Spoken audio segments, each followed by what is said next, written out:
So the topic I've been asked to talk about today is cit-jaḍa-granthi, which is a description of the nature of the ego. Chit means awareness or consciousness. In this context, pure awareness, what we actually are, our real nature. Jaḍa means what is not conscious, what is not aware, what is insentient. And in this context, it refers to the body and all the other adjuncts that we take to be ourself. And granthi means a knot. So it is, cit-jaḍa-granthi is the knot formed by the entanglement of chit and jaḍa, of awareness and the body. Actually, awareness is never entangled with the body, but from the perspective of the ego, it seems to be. As the ego, we are aware, but we're aware of ourselves, not as we actually are, as pure awareness, but as this body, as a person. Body here means, when Bhagavan talks about body, he's not only talking about the physical body, as he says in verse 5 of Uḷḷadu Nāṛpadu, Uru pancha kosa uru. The body is a form composed of 5 sheaths. The 5 sheaths means the body, the life within that body, which is called prana, the mind, with all the thoughts going, mental activity in the body, that is manas, the intellect, the power of discrimination, the power of judgment, the power of being able to see what is true, what is false. Those often we see that wrongly, but that is the function of the intellect, the vijñānamaya kosha or buddhi. And the fundamental kosha is called anandamaya kosha, which means the sheath composed of happiness, because it is said to be the only sheath that remains in sleep, which is not actually, Bhagavan didn't endorse that view. Bhagavan said all the 5 sheaths, they're covering for the ego, and the ego exists only in waking and dream. What the fundamental sheath, which is also called the karana sarira, the causal body, what that actually is self-ignorance. It is also, it manifests in the form of vasanas, because in order to sustain our self-ignorance, we have to be perpetually aware of things other than ourselves, because the ego rises by grasping things other than itself, by grasping forms. It stands by grasping form. It feeds itself and flourishes by grasping form. So we sustain the self-ignorance by being aware of things other than ourselves. So when Bhagavan talks about body, he's meaning this whole package. We don't experience ourselves as a dead body. It's always a living body. So that's the physical form plus the life. And we never experience ourselves as a sleeping or a comatose body. We always experience ourselves as a body with a mind and intellect functioning in it. And we only experience all these 4 because of our fundamental self-ignorance. So this is a single package. They come together and they go together. As soon as the ego rises in either waking or dream, we experience ourselves as a physical body with life, mind, intellect, etc. So that's what Bhagavan means by body. And as he says in verse 22 of Upadeśa Undiyya, all of these 5 sheaths are jaḍa and asat. Jaḍa means they're insentient. Asat means they're non-existent. They don't actually exist, they just seem to exist. What he says is, Urul pori ullum wir irul ellam. Urul means the body, pori in this context means mind, ullum is intellect, wir is the life, the prana, irul is the darkness of self-ignorance. All these, jadam asat anadal undipara, satana nanala. Because they are jaḍa and asat, they are not I, which is sat. So what we actually are, here he says sat, but in the next verse he clarifies that sat means what actually exists. In the next verse he clarifies that what actually exists is awareness. So the implication here, what we actually are is sat and chit. We are what actually exists and we're awareness. Therefore, there's all these five sheaths which constitute the body are jada and asat. Since they're all jada and asat, they are not I. But we all experience ourselves as a body, as the mind, or as this package of five sheaths. This is what Bhagavan calls cit-jaḍa-granthi. And he explains this in another, in verse 24 of Uḷḷadu Nāṛpadu, he explains about this. He says, in the first line, he says, jaḍavuḍaṉā ṉeṉṉādu, saccit-jaḍa-granthi. Jaḍavuḍaṉā means the body which is jada, which is insentient. The insentient body, ṉeṉṉādu, does not say I. What he means by say here, he's not using say in a literal sense, because obviously the body is constantly saying I. But actually, what is it in the body that is aware of itself as I? It's not the body that is experiencing itself as I, because the body is jada. It has no, a dead body is not aware of itself as I. A sleeping body is not aware of itself as I. It's only when the ego rises and takes that body to be I, but that awareness, I am this body, arises. So it's what is actually saying I is not the body, but the ego within that body, the ego that takes that body to be itself. So jaḍavuḍaṉā ṇeṇṇādu, the insentient body does not say I.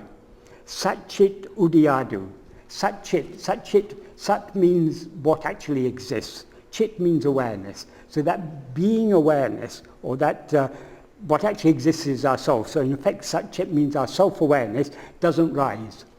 Because it never in order to rise, it must have subsided. But there's never a moment when we're not aware of ourselves. The one thing that is common to our experience of all the three states, waking, dream and sleep, we're always aware of ourselves. In waking and dream, we're also aware of many other things. In sleep, we're not aware of other things. But in all three states, we're aware of ourselves. So that self-awareness is saccit, that neither rises nor subsides. It just is as it is. So the body doesn't say I, saccit doesn't rise. But in the next sentence he says, duḍalaḻavā nāṉoṇ ḍṟudikku ideyo. That means in between, that's in between the body and saccit. Obviously, again, he's talking figuratively here, because we don't have saccit on one side and the body on the other side. The body, the very base of the existence of the body is saccit.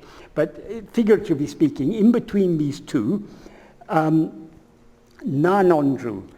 Nāṇoṇ means, well, ondru means one, in the sense of one thing, something. Something as I rises, uḍikku.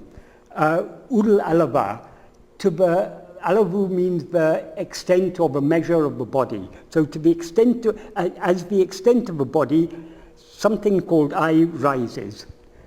What do you mean by the extent of the body? Now we feel I am sitting here. I'm not here, I'm not here. I'm limited within the confines of this body. That is our experience as an ego. So that's what he means by uḍalaļavā. As the extent of the body, an I rises. So in other words, there's an I that rises, taking itself to be this little finite body. And then he says, idu cit-jaḍa-granthi. This is the cit-jaḍa-granthi. He gives a list. Cit-jaḍa-granthi, it is bandhaṇ. Bandhaṇ means bondage, because there's no bondage other than this. Bandhaṇ, jīvaṇ. Jīvaṇ means the soul or the individual. It's another term for ego. Nūpame, the subtle body. āhandai. Āhandai means ego. Iccamu, this samsara. That is, there's no samsara. Samsara means the perpetual cycle of phenomenal existence. Waking, dreaming, going to sleep, again waking up, again going through waking, again going through dreams, endless dreams and endless lives, one life after another. This endless cycle, repetitive appearance of phenomena and experience of phenomena is called samsara. Bhagavan says that's nothing but the ego, this cit-jaḍa-granthi. Samsaram manam, the mind. N means no, but this is all these things. So what the ego actually is nothing but this knot that is formed when the awareness and the non-aware adjuncts are mixed together as if they're one.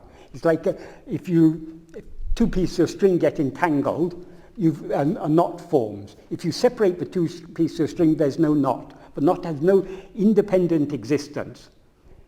In the same way, the ego has no independent existence. It is that mixture of chit and jaḍa. But jaḍa doesn't exist independent of the ego, because as Bhagavan says in a couple of verses later, in verse 26 of Uḷḷadu Nāṛpadu, āhandai undayin anatam undahum. Āhandai indrel indru anatam. That means when the ego comes into existence, everything comes into existence. When the ego is not, everything is not. Āhandai yāva-mama, the ego itself is everything. Therefore, investigating what this ego is giving up everything, he says in that verse. So, as soon as the ego rises, it projects a body, which it takes as itself, and through the sense of that body, it projects a world. We see this from our experience in dream. As soon as we start dreaming, we're aware of ourselves as a body and we're aware of a world.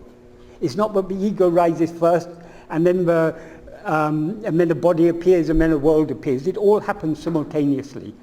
And we don't suppose that there's any body there when we're not dreaming. The body that we experience as I is created by our dreaming mind. Bhagavan says exactly the same in this waking state. All this is a projection of our mind. It all appears as soon as our mind arises, it projects all these things. So the nature of the ego is cit-jaḍa-granthi, is this mixture of chit and jaḍa.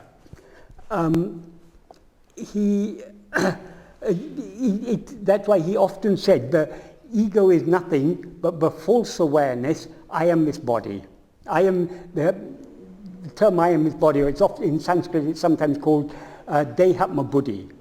Deha means body, atma means oneself, buddhi means in this context sense. The sense, this body is myself. The awareness, this body is myself, that is the ego.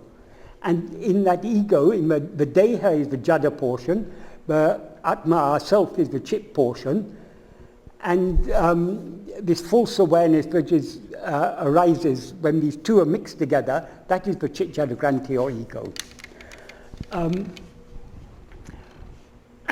Bhagavan also used to, why this is a very important concept. Firstly, we need to understand what our whole problem is, this ego. It's only when the ego comes into existence, but everything else, all problems, all pleasure, pain, life, death, happiness, misery, all these pairs of opposites and all this multiplicity, it all comes into being only when we rise as its ego. So this ego is the root of all the problems we face.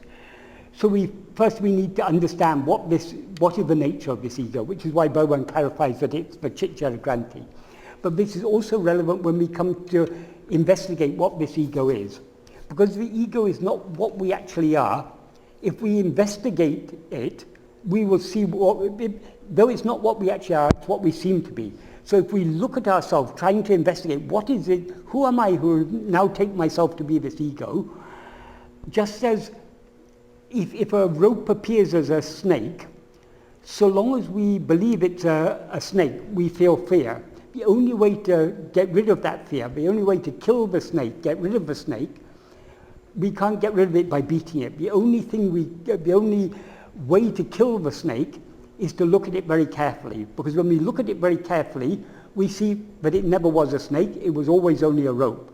So also if we look very carefully at ourselves, who now seem to be this ego, we will see that we are never this ego, but we're always just that pure self-awareness. But when Bhagavan has said the ego is a mixture of this chit and jaḍa, the pure awareness and the body. So when we investigate this ego, what are we investigating? Obviously we're not trying to investigate the body, because the body is not what we actually are. So in one place in Maharshi's Gospel, Bhagavan is explaining this. He says, from a functional point of view, the ego has one and only one characteristic. The ego functions as the knot between self, which is pure consciousness, and the physical body, which is inert and insentient. The ego is therefore called cit-jaḍa-granthi. In your investigation into the source of aham-vritti, aham-vritti means any mental activity, the root mental activity, the root, or any mental phenomena is a vritti. The root of all mental phenomena is the first one, the ego, which is the aham-vritti. Loosely we can translate it into English as I thought. So in your investigation into the source of aham-vritti, you take the essential chit aspect of the ego. That is, when we're investigating what this ego is, we're not interested in knowing anything about the jaḍa portion. We're trying to know what is it that is aware of this body as I. So it's the awareness that we're interested in. That's what Bhagavan calls the essential chit aspect of the ego. And that essential chit aspect of the ego is itself the source of the aham-vritti, because the ego rises from the pure awareness that we actually are. So he says, in your investigation into the source of aham-vritti, you take the essential chit aspect of the ego. And for this reason, the inquiry must lead to the realization of the pure consciousness of the self.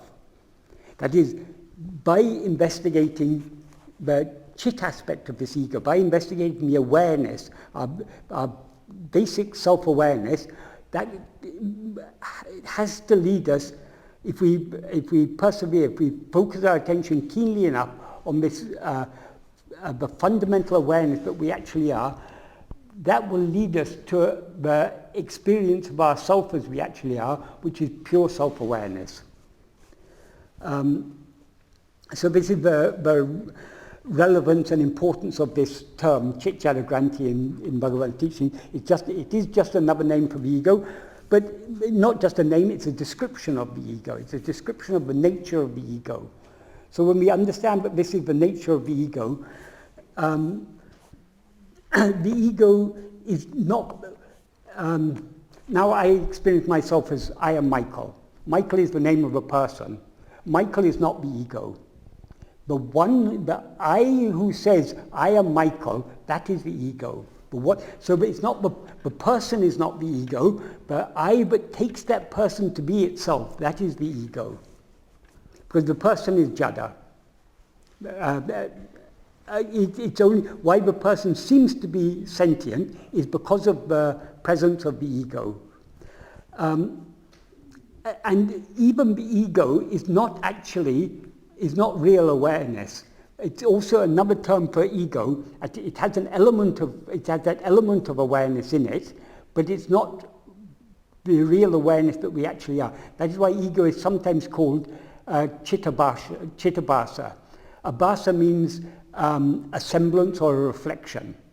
If we look in the mirror, we see our face in the mirror, but we're not actually seeing our face. What we're seeing is a semblance of our face. It looks exactly like our face, but it's not actually our face. If someone punches the mirror, we're not hurt. Their hand is hurt, because what is seen in the mirror is not actually our face, it's a mere reflection. So also the ego is not the awareness that we actually are. It's a mere reflection or a mere semblance of that awareness. But if we look very carefully at the ego, we will see what we actually are. We'll see the pure awareness, which is what we actually are. the nature of the ego, why it is not the real awareness, because the ego is always aware. Firstly, it's aware of itself as a body, and it's always aware of things other than itself. It cannot stand without being aware of things other than itself. Awareness of things other than ourselves, everything other than ourselves is a mental projection. As Bhagavan says, it's a thought, it's mental phenomena. This whole vast universe that we see, and all the history and geography and science and everything that we learn about this world, and all we read in the newspapers, and all the information we have gathered about this world, it's all just mental phenomena. The world doesn't exist apart from our perception of it. So,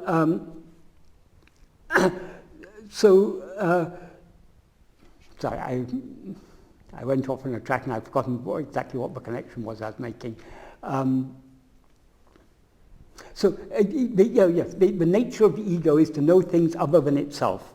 None of this is, the awareness of other things is not real awareness, because none of these other things actually exist apart from our awareness of them. They arise with the ego and subside with the ego. The awareness that we actually are is just pure self-awareness.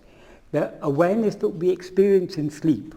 Anything that comes and goes cannot be what we actually are. Only what is ever present can be what we actually are. Because we can't be one thing in one state and something else in another state. So the only thing that underlies all the three states is pure self-awareness. In waking and dream, we have pure self-awareness plus awareness of other things. In sleep, we just have that pure self-awareness. So the pure self-awareness that we experience in sleep is never aware of anything other than itself. That is our real nature. Awareness of anything other than ourselves is a superimposition, and it rises with the ego and it subsides with the ego. So when we first hear all this, it sounds a bit, because it's unfamiliar, it sounds very abstract and everything, but actually when we think more and more carefully about Bhagavan's teachings, they're actually incredibly simple. Everything, right, and it's in accord with our experience. We have never experienced anything other than ourselves, except in waking and dream, when we have risen as this ego and taken a body to be ourselves. As Bhagavan says in verse 4 of Uḷḷadu Nāṛpadu, has anyone seen a world without a body? So when in dream we take a body to be ourselves and we see a corresponding world. In waking we take a body to ourselves, be ourselves, and see a corresponding world. So it's only when this ego rises, taking itself to be the form of a body, but we see all these other phenomena, all these other forms. So everything comes into existence with the ego, and everything disappears with the ego. Therefore, if we want to be free from all the headache we brought on ourselves, and that we've been going through countless cycles of this samsara, every life is just a dream, according to Bhagavan. So what is called rebirth or reincarnation is nothing but just one dream comes to an end, another dream starts, and it goes on and on and on, so long as the ego persists. And the ego persists because of our non-investigation. Because we don't investigate what it is, it seems to exist. If we investigate what it is, we'll find there's no such thing. And when there's no ego, there's nothing else. There's just pure self-awareness, which is what we actually are. So it's really, what Bhagavan has taught us is very, very simple. But it's very difficult for us to accept. Why? Because we don't want to let go of all these things. There's so many things in the world that interest us. So many things that so many desires, ambitions, hopes, aspirations we all have. We have to let go of all these things. We have to let go of everything that we have till now been holding dear, except for ourselves, the dearest of all. To know what we actually are, to know our nearest and dearest, we have to be ready to give up everything else, which we're not yet ready to do. But in order to, by thinking about Bhagavan's teachings, we can understand, at least on an intellectual level, yes, as Bhagavan explained, happiness lies within. It doesn't actually lie in in any object in the world. I may have a great desire to buy the latest Ferrari. And I may think if I get that Ferrari, I'll be happy. But is there actually any happiness in that Ferrari? It's just a piece of metal and some human engineering. It's no big deal. It's because of my desire for that Ferrari that when I actually manage to earn the money and can buy that Ferrari, then that agitation of my mind, which had been hankering for so long to buy that Ferrari, that is temporarily pacified, that mental agitation, and so a little bit of the happiness that is my real nature shines through. And I think, because I got this Ferrari, I'm happy.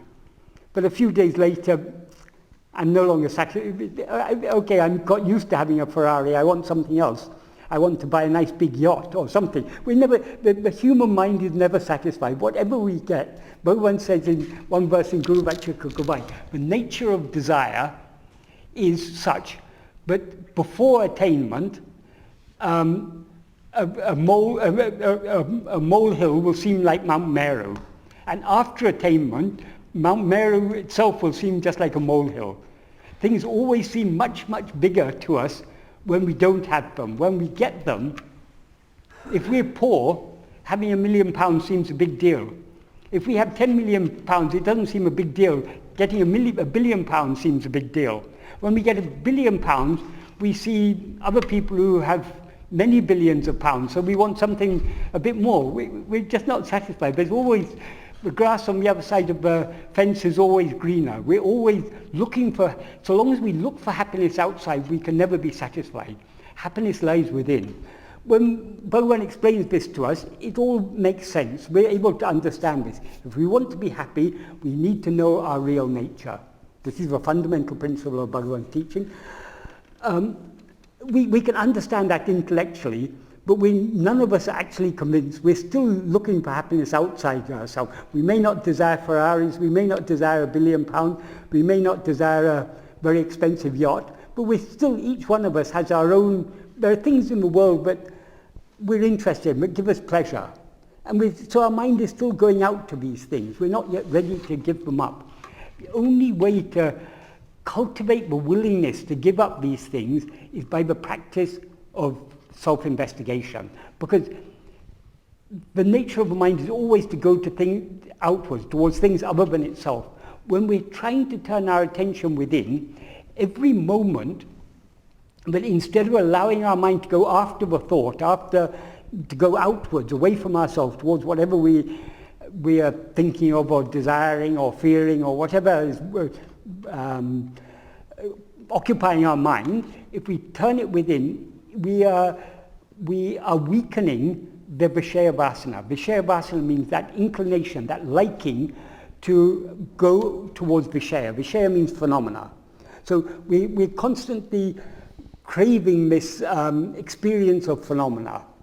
So when we turn our mind within, we are slowly giving up that liking to be aware of phenomena and cultivating a liking to be aware of ourselves. That's why Bhagavan said, nobody succeeded in this path without perseverance. It's not going to suddenly happen overnight until we do the hard work that's required. In Bhagavan's case, as a 16-year-old schoolboy, the fear of death came, instantly his mind turned within and he merged back into his source. Not Bhagavan, then Sāramaṉa merged back in the source, which is Bhagavan. And what remained then was only Bhagavan. So, in his case, it happened in an instant. But in our case, it seems to be such hard work. When people asked Bhagavan how it happened in his case so easily, he said in Tamil, Edo vittukarai tottukarai. That's a term in Tamil which is almost impossible to translate adequately into English. But basically what it means is what was left incomplete was resumed. In other words, the practice that he had been doing, that jiva, that ego had been doing in previous lives, but hadn't quite completed it, was resumed in this life, and that was the end of it. So Bhagavan said nobody has succeeded without persevering. So we all have to go through this. Because it's all a matter of what we want. Bhagavan will never force liberation upon us until we want it. Bhagavan is not going to come and kill our ego until we are ready to give our ego to him to be killed. So it's cultivating the love, the liking, just to be as we actually are. That, in order to cultivate that, we have to give up the opposite liking, which is the liking to be aware of phenomena. So all we are doing when we're practicing Atma-vichara, we are training ourselves to like what we should like and to give up liking what we shouldn't like. We give up liking what is causing us trouble and to like what is eternal happiness, which is our own real nature. So, as I say, I said this any number of times, it is so simple. But we are not yet ready to accept it wholeheartedly. We accept it on a superficial level of the mind, we understand it, we say, yes, I've understood Bhagavan's teachings, I know all the basic principles of Bhagavan's teaching, I understand how they all fit together, but merely understanding at that level is not enough. It has to be wholehearted acceptance. Wholehearted means with our whole being we have to accept what Bhagavan says. We have to be so firmly convinced that happiness lies, but we alone are happiness. There's no happiness in anything else. If we really believe that, why would we attend to anything other than ourselves? The fact that we're attending to anything other than ourselves means we still don't really believe Bhagavan's teachings. We believe at a certain level, but our belief is not yet deep-rooted enough. We'll get that deep-rooted faith in Bhagavan, belief in Bhagavan, only by following this path of self-investigation.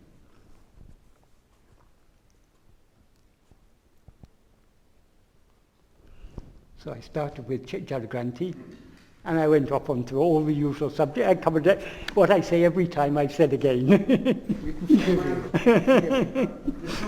somebody hoping to practice in investigation and quiet for maybe 30 or 40 years. Yes. And then, well, by then you should notice some sort of progress, I suppose. And you do notice the progress. Okay, whatever you notice is something other than yourself, isn't it? So everything other than ourselves is just an illusion. So let's not look for signs of. Bhagavan said, when people ask Bhagavan, how can I know I'm progressing? He said, perseverance is the only sign of progress. If you feel you're persevering, but even that it's very difficult to judge that, because when we're getting closer to it, the resistance will be more. Because we are unwilling to, because of our lack of willingness to surrender ourselves, the deeper we go into ourselves, the more resistance we will, it's sometimes said the darkness before dawn is densest just before dawn. I don't know if that's actually true, but it's an analogy that is given. So and if you read devotional literature, the devotional writings of great sages, great saints who've been through this path, you will see they will lament their own ignorance. They will lament, I'm worse than a dog. Bhagavan himself says in Aksharamrai, how can I, whom worse than a dog, seek you and attain you? So they're not just using colourful language, it's what they really feel. Because the purer our mind becomes, the more painfully we will be aware of the impurities. Sadhuram used to give an analogy. He said, if you see a crescent moon, you can't see any craters in it. As the moon gets bigger day by day, slowly the craters become more clear. In a half moon, you can a little bit make out the craters, but it's only in the full moon that the craters are most clearly visible. So also the purer our mind becomes, the more we will be aware of the imperfections of our mind. So sometimes it will seem, after 40 years of practice, that we're far worse than we were when we started. But that itself is a good sign, because that means we are more aware of of our defects. We're more aware of how strong are our urges to go outwards, how strong are our Vishaya vasanas. So we can't measure, and there's no point in measuring because we're not actually going anywhere. But our destination is here and now, it's ourself. It takes just a moment to turn within. We can't tell when finally that willingness to let go of everything, when it's going to come. We really can't accurately anticipate it. And it doesn't matter, we're not looking for something in the future, we're looking for what is here and now. So the vichara can only be in the present moment. You should get rid of the illusion that it is character. Yeah. Bhagavan says, all of us got that realization that was just the ignorance of this ego carrier that was got rid of. There was nothing new. Nothing new. If it was something new, Bhagavan always used to say, what comes has to go. So if we're looking for something new, we're going to lose it. So any experience that comes on the path is not what we're looking for. We're not looking for any experience. We're looking for who am I by experience? What am I actually? And when that dawns, we'll find it's ever present. Not that there was an ego and I've now lost the ego. There never was an ego because I'm always pure self-awareness. Obviously it won't be in those words, but I mean, because we're using our minds to try and understand this, we say it in words. But that is why the final truth is ajata. Ajata means no birth, no non-birth, non-origination. Nothing has ever happened. Nothing has ever appeared. There never was any ego or world or anyone in bondage or anyone doing Atma-vichara or any other yoga or pranayama or meditation or anything. None of these things actually ever existed. But that we will know only when we get to the end of our journey. And when we get to the end of our journey, where will we be? Exactly where we are now. Because there's no other place to go.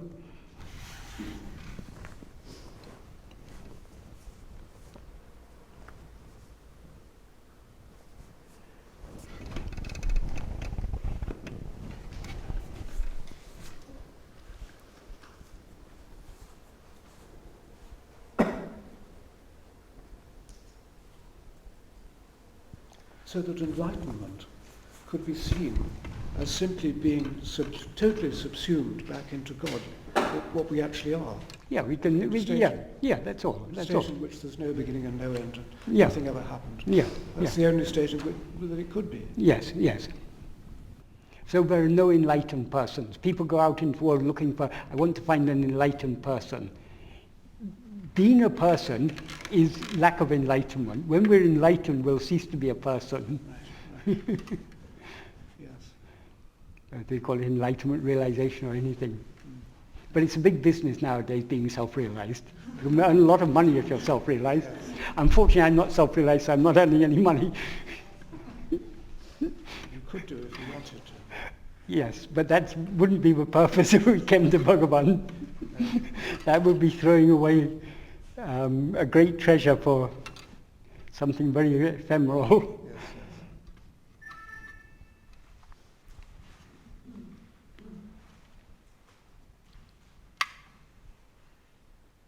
I think talking about progress in sadhana, Yes.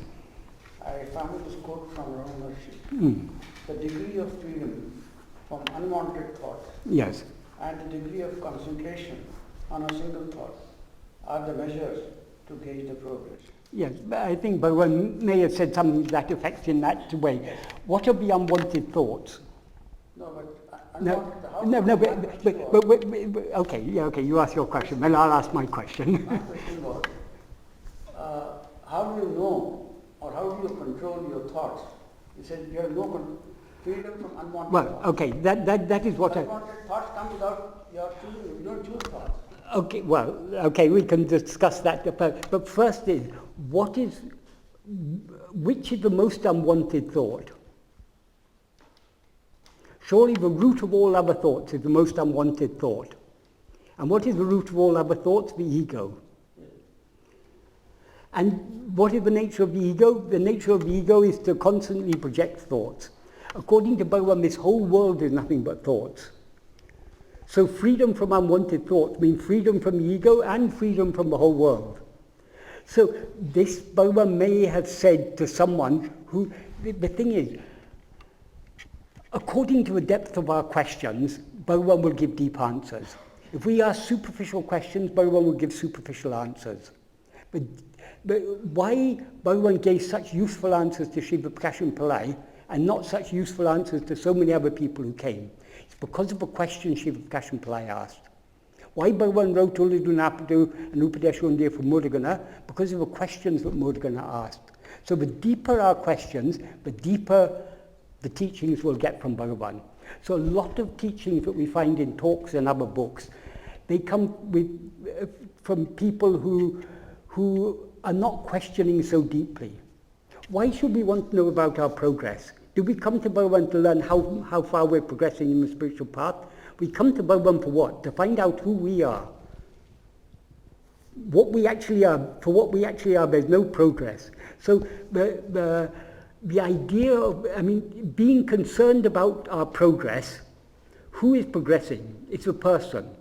Again, we're giving reality to the ego by looking for spiritual progress. Because only the ego can progress anywhere.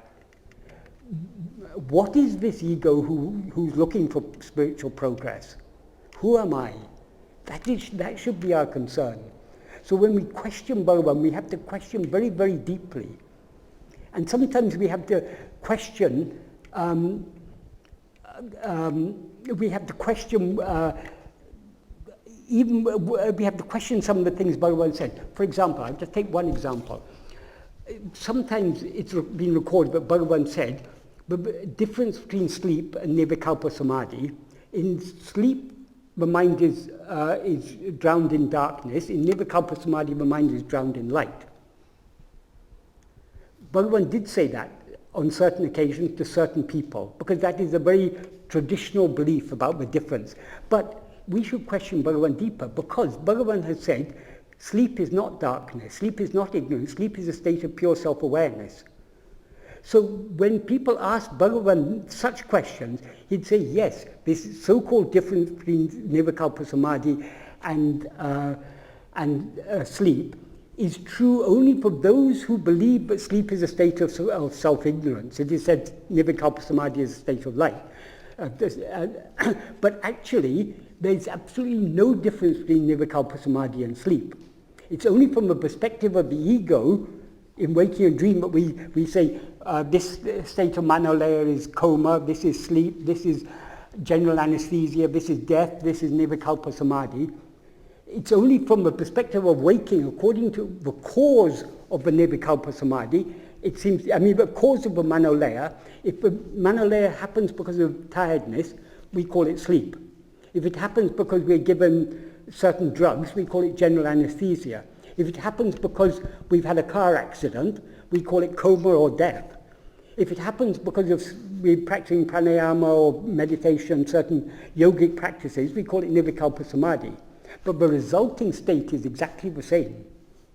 But sometimes Bhagavan, when people didn't question Bhagavan so deeply, he would say what is the traditional, this is very much a yogic thing, but in sleep you're in darkness, in nirvikalpa samadhi you're in light.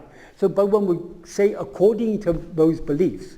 But if people questioned him more deeply, he would give deeper answers. I saw this in my own case with Sadhu Om.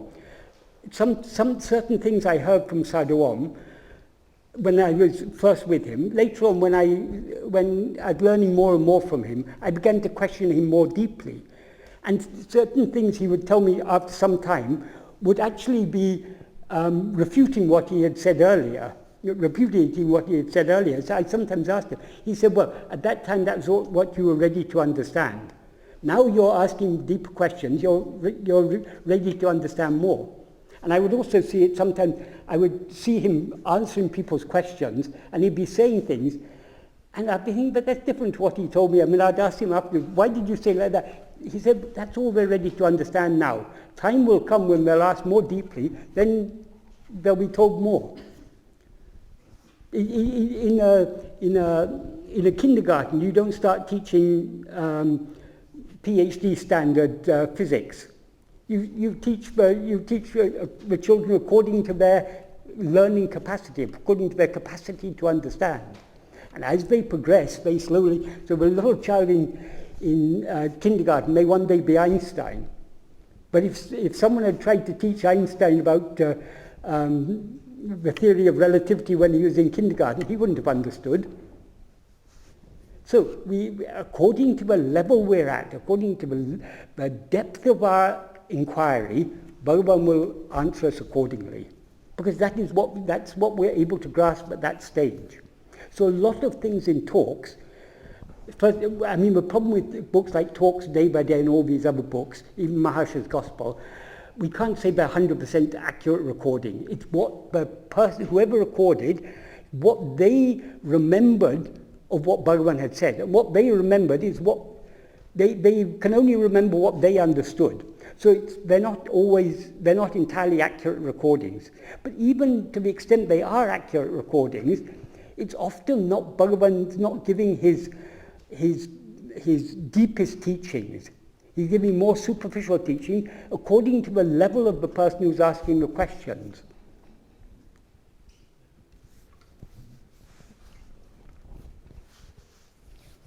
So we have to go very, very deep on this path. I mean, it's not just, this path isn't just an intellectual path. It's not just about intellectual questioning, but when we go deeper in the practice, we'll get more clarity, and so we'll be able to ask deeper questions. That's why Bhagavan told the story of Dakshinamurti. Generally in all books it said Dakshinamurti taught in silence. But Bhagavan once, when he was telling the story, he said that when the Sanakadi rishis came to Dakshinamurti, they came with questions. And they started asking questions. And for 1 full year, they were asking questions. And Dakshinamurti was so pleased with their questions, because such deep questions they were asking. And the more he answered, the deeper and deeper their questions went. But finally, Dakshinamurti understood merely by answering their questions, their doubts aren't going to be cleared.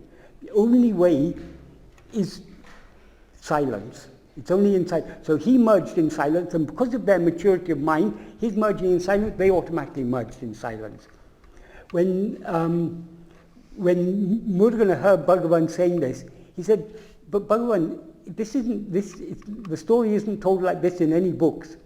Bhagavan said, "No, it's not, but this is what actually happened." So how can Bhagavan say that? Either he's one of those 4 Saccit rishis or Dakshinamurti, take your pick. I would vote for Dakshinamurti.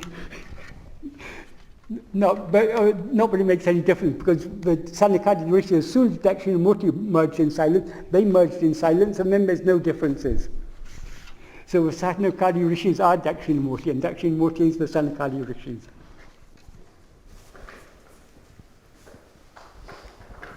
Bhagavan's main teaching was silent, wasn't it?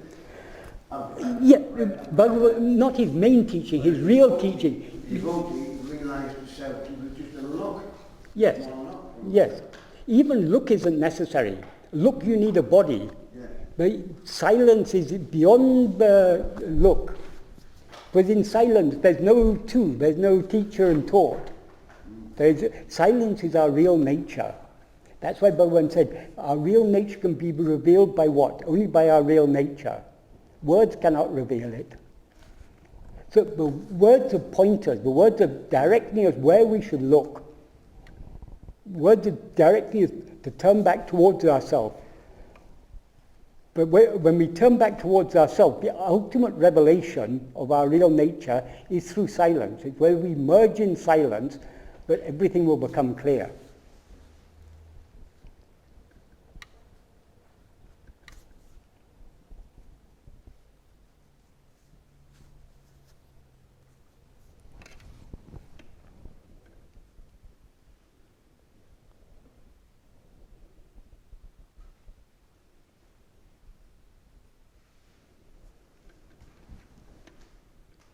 Could it be said, Michael, that the cit-jaḍa-granthi not is simply another word for the ego, It is. Rather than saying it's a word for the ego or a name for the ego, I think it's better to consider it as a description of the ego. It's describing the nature of the ego. Yes, I mean it's a great aid in sort of understanding what the ego is. What Bhagavan means by the term ego, yes. Right. When Francis Bennett was here last time, as I understand it, you and he had a slight disagreement over what the ego is.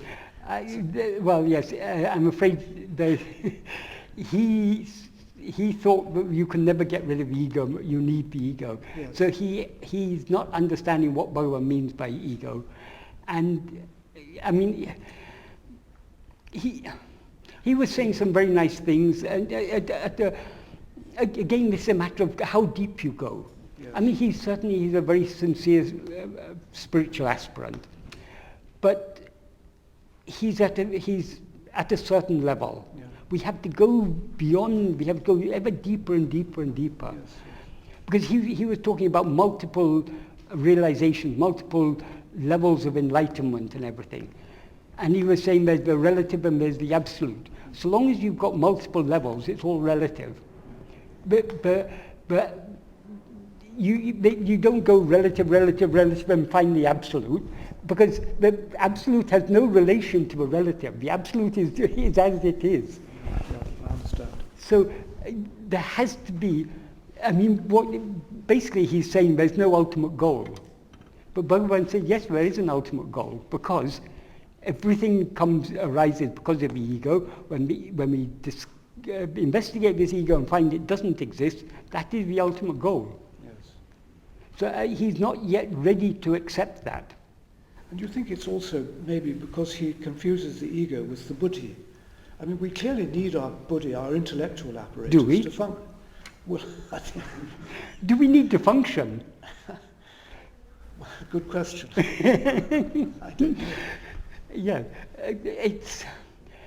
I mean, Bhagavan's teachings are very, very deep, and it is difficult for many of us to fully accept what Bhagavan said.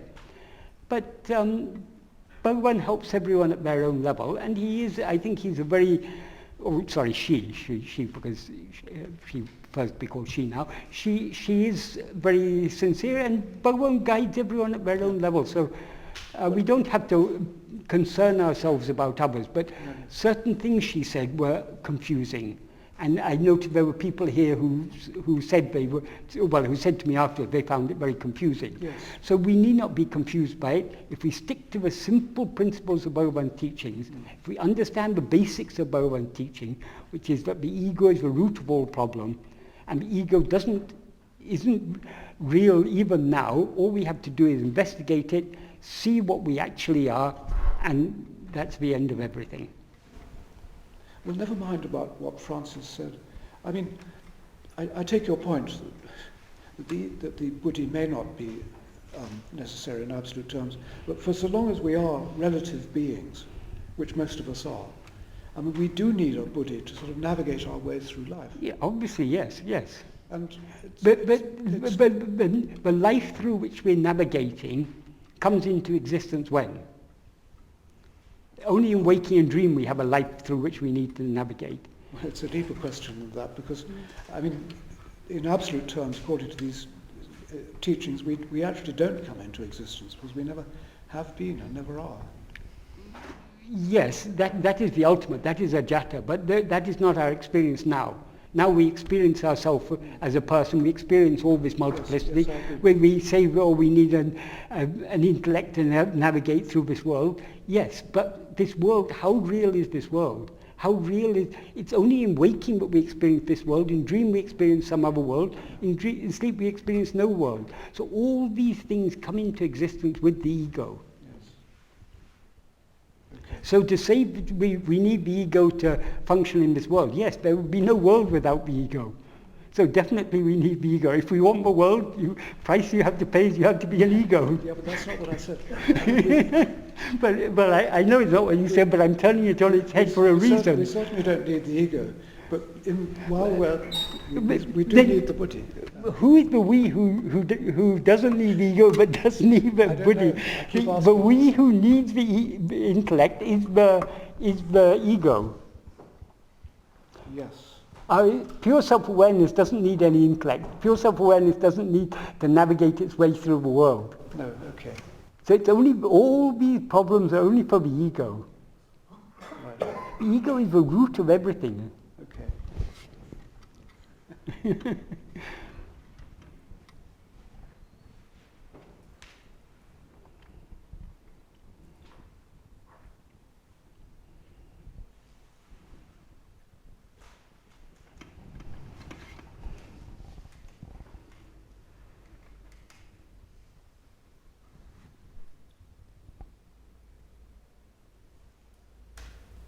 And then Ramana said that the ego is nothing but a worthless phantom, so it has no existence. Yes, It has no reality. that's true. But is that our experience? No. It will be our experience only when we investigate it keenly enough. And when the ego is found to be non-existent, Bhagavan says, Handai indriya when the ego comes into existence, everything comes into existence. Handai indriya natam. If the ego doesn't exist, everything doesn't exist. So long as we're aware of any multiplicity, anything other than ourself, we are experiencing ourself as the ego. Because all this multiplicity exists only in the view of the ego. But as you're doing the inquiry, the investigation, you can remind yourself that this ego character has no reality. You can remind yourself that. You continue. Yeah, okay, we can give an analogy.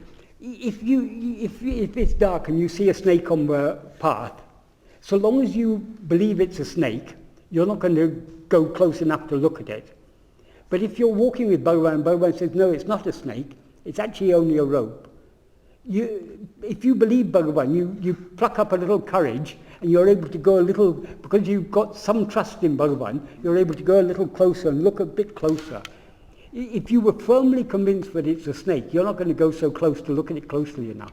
So we have to have some faith in Bhagavan's statement that the ego doesn't exist. But we shouldn't pretend to ourselves that that is our experience.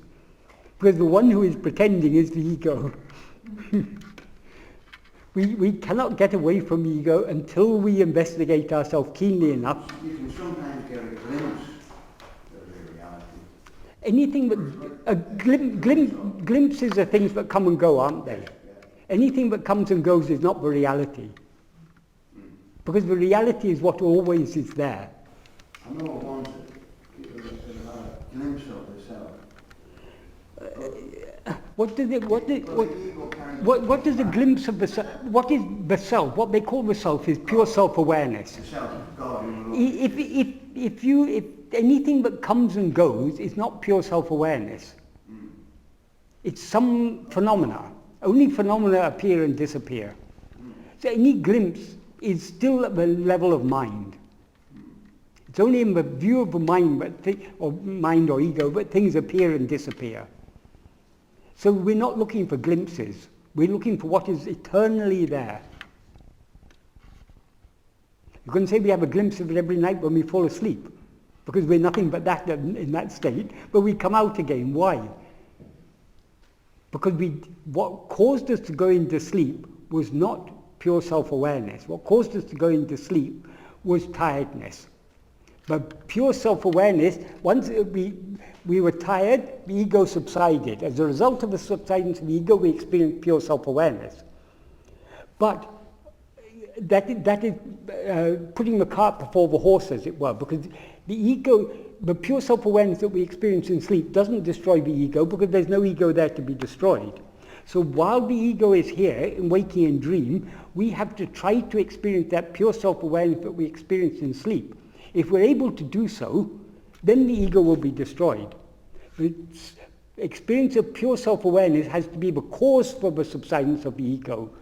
Whereas in sleep, the subsidence of the ego is the cause for the experience of pure self-awareness. So we've got to put the horse before the cart. What we're looking for is the pure self-awareness that we actually are. And to see that, we have to look at our ego. Because that's what we experience ourselves to be now. In other words, we have to look at ourselves as we are now, as we now experience ourselves. If we look at ourselves keenly enough, we'll see, but we're not this ego, we're just pure self-awareness. Bhagavan says your duty lies in practice, continuous practice of self-inquiry. Yeah, yeah, yeah, Self-investigation. yeah, It's investigating the I, isn't it? yeah, that's all. Bhagavan used to use that quote from the Bible all the time. He used to, or one of them, I am that I am. Yes, I think he said to all of the Vedantas, yeah. completing that one. Yeah, Bhagavan said the greatest of all of the Mahavakyas is not in the four Vedas but in the Bible. I am that I am. Why Bhagavan said that? Because whatever Mahavakyas in the Vedas, one of them, for example, is I am Brahman. You've got two things there. You've got an I and you've got Brahman. That is a statement that Brahman is nothing but I. But that is not the final experience. When we experience what we actually are, we'll not experience I am Brahman, we'll experience I am I. That is what is expressed by what God said to Moses in the Bible. That's why Bhagavan said that's the greatest of Mahavakyas. Because we cannot be anything other than ourselves, can we? So the most accurate statement of our identity is I am I. Because when we say I am Brahman, we've got a certain idea about what is Brahman. So the idea I am Brahman can only be there so long as the mind is there. It's useful up to a certain point, but the actual experience of I am Brahman is not I am Brahman, but I am I. That is what Bhagavan meant. That's what he says in Tamil, he says nāṉoṉ, or in Sanskrit aham aham.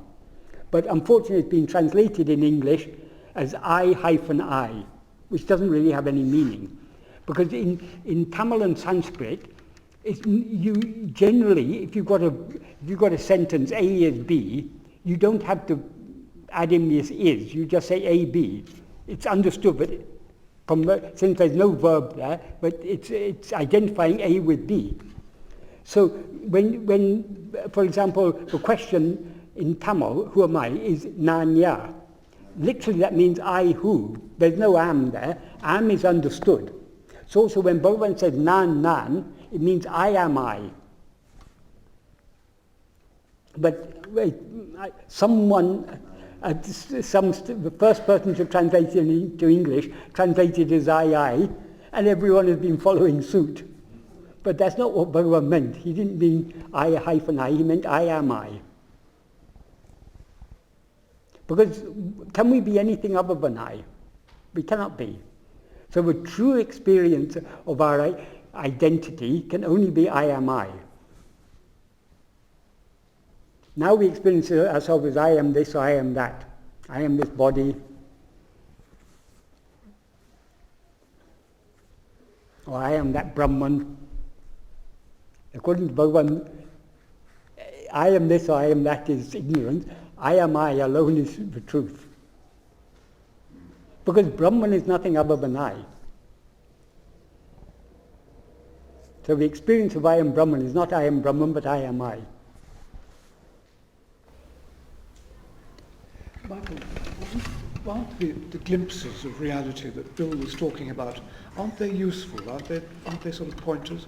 I mean, useful for whom? For the aspirant. Who is the aspirant? That's what we keep asking ourselves. Well, exactly. That's what we have to keep asking ourselves. I always thought that whoever we are... that doesn't matter. Who we are doesn't matter, does it? It can't but be helpful. I mean... Certain experiences may encourage people to start on this path or to go deeper on this path. To that extent they may be useful. But though it may be whether it's called glimpses of reality or whatever it is, yes, it is an experience of a phenomena. It's whatever comes and goes is a phenomena. Oh yes, there's no question about that. So if it encourages one to pursue the path more diligently, okay, it's good to that extent, but we shouldn't take that, the term glimpse of reality is a rather misleading term, because it's as if we can glimpse something other than ourselves. We cannot glimpse ourselves. No. Okay. But, yes. I mean, most people have had some sort of experiences which they feel have contributed to their, had some role to play in their journey. We've all had experience. We've come to Bhagavan, we've read Bhagavan's books. That itself is why we are all here, because of these experiences. Yes. Yes, okay. That is possibly more useful than having had some temporary glimpse of cosmic consciousness or whatever terms people call it. Well, the opposite of having these glimpses is, if you like, the dark night of the soul, when you don't have any sort of indication. Yes, but in both states, the soul, the ego, is there. So it's the ego who experiences the glimpses. It's the ego that experiences the dark night of the soul. The way to get beyond the dark night of the soul is for the one who is experiencing that dark night to see, who am I? The way to get beyond mere glimpses of reality to reality itself is to see, who is it who thinks I have glimpsed reality? Yeah. Well, then that's part of the sadhana. I mean, well, everything is part of a sadhana, but we shouldn't attach more importance. Experience. We're not here looking for experiences. We're looking for what we actually are. No, I agree, but I would have thought that these odd little bits of sort of encouragement, as that's what they may be, can't but be helpful. I mean, it may be helpful, but we shouldn't attach importance to that. We shouldn't be looking for these things. Well, yes, if they happen, they happen. Okay, good. Yeah. Okay. That is, whatever appears, to whom does it appear? That the questions Bhagavan has given us in ṇeṇṇā, whatever thought may appear, according to Bhagavan, all phenomena are thought, the whole world is thought. Whatever thought may appear, to whom does it appear? We constantly have to be turning our attention back. So even if we have the most blissful experience, or we feel we are one with the universe, or whatever wonderful experience we have, who is experiencing that? We have to turn our attention back to the experiencer. Yes, absolutely. We're experiencing the darkest of dark nights of the soul, but we are still there to experience it. So who am I? Turn our attention back to who is experiencing all of this.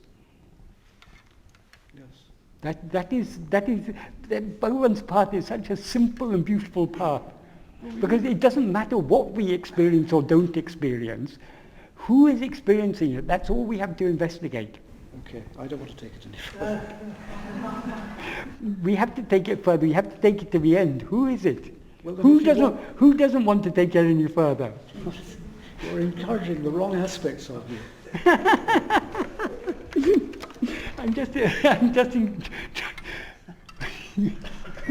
All I'm trying to encourage is to investigate who has the wrong aspects. Well, naturally, I mean, if one has these sort of glimpses, one automatically says, well, to whom are these glimpses? What's happening? Not everyone does. People attach a lot of importance to the glimpses themselves. Those of us who are serious try to do that. Yeah, because we've come to Bhagavan. Yes.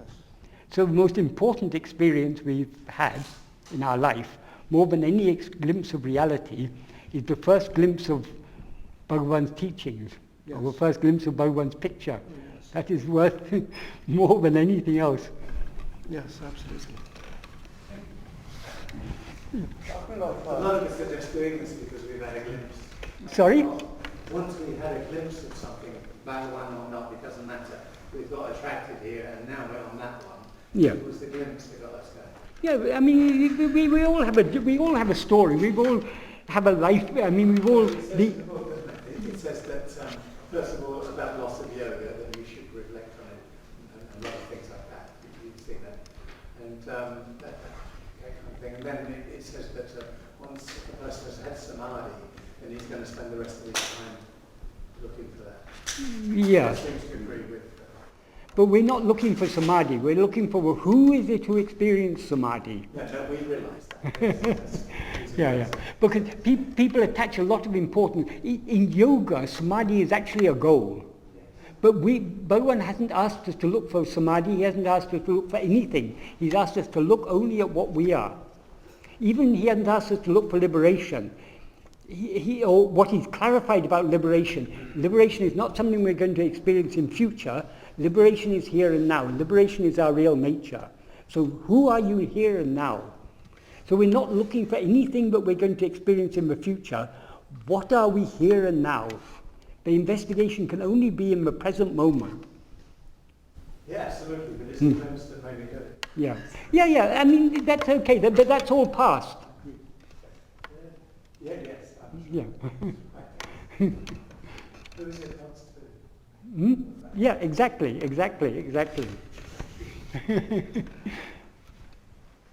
Sorry, you were asking? About the Mahavakya you mentioned. Yes. Aham Brahmasmi. Yes. And Tattvamasi and all the Mahavakyas.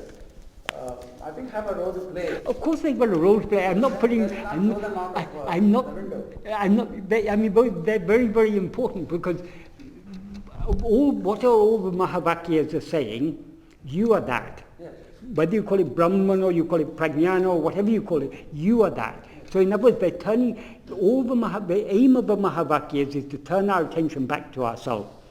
When Bhagavan said the greatest of the Mahavakyas is what is said in the Bible, Bhagavan was pointing out, he was going one step further, because people, when they hear, you are that, Aham Brahmasmi, they sit there and they meditate, I am that, I am that, I am Brahman, I am Brahman. Bhagavan was trying to make people understand it's not I am this or I am that is not the truth. The truth is only I am I. Our whole attention has to be focused on I. So long as we're thinking I am Brahman, there may be a little bit of thought of I there, but there's also thought of Brahman, something as if other than I. But what is Brahman? It's some big, we've got some idea, cit-jaḍa-granthi, vast, infinite. But don't think about that vast infinite thing. Who are you? In whose view that vast infinite thing seems to exist? So that Bhagavan is constantly turning our attention back to ourselves. So it's only in that sense that he said what he said in the Bible. He's not putting down the Vedas or anything. These could be on the way to... Yes. But Bhagavan is always trying to, when we're ready for it, Bhagavan is pushing us to go deeper and deeper. Because these were the four Mahavakyas, the Shankaracharya, four Mathas. Yes. And each one was given one particular Mahavakya. Yes. So they have a I'm not putting, they're very, very important, I agree. But Bhagavan said that for a purpose when he pointed out, Bhagavan isn't praising, there's a lot of nonsense written in the Bible, frankly, but Bhagavan just took that one thing and said that is the perfect expression of the truth. I am I. So just to point that out, Bhagavan said the greatest Mahavakya is one in the Bible. Bhagavan isn't pitting the Bible against the Vedas or anything like that. There's another one like on the Bible. Be still and know that I am God. Yeah, I think that's in the Psalms. Yeah. There's actually very little useful things in the Bible, but the few useful, okay, they may be useful for people who are following that other paths, but once we're following Bhagavan's path, there's not a lot in the Bible that is useful for us, but there are some things, and Bhagavan pointed out those things. Another thing is, he said, when Christ said, before Abraham was, I am. He didn't say before Abraham was, I was. He said before Abraham was, I am. That means what he's referring to there is the eternal I am. And actually that is why Christ was crucified, because he said that. Because I am, in the Judaic tradition, the ancient Judaic tradition, was the name of God. So saying I am without, if you say I am John, or I am Jesus, or I am Michael, or I am whoever, that's not wrong. But to say I am alone, that is the name of God. That is taking the name of God in vain, going against one of the commandments. So That's why they executed him. Because basically when he said, before Abraham was, I am, he was, in their view, he was identifying himself with God. And when they arrested him in the Garden of Gethsemane, he was questioned. Are you Jesus of Nazareth or something? I can't remember exactly what they questioned him. In the King James Version of the Bible, it's translated as I am he, but he is put in italics. Whatever words are in italics in King James Bible is words that were added. The translator thought they were clarifying the sense, but actually what he said was I am, which again is the name of God. That's why they arrested him, because basically by saying I am, there are a number of places in the Bible where he says I am, he's basically, they interpret that as a claim that he is God.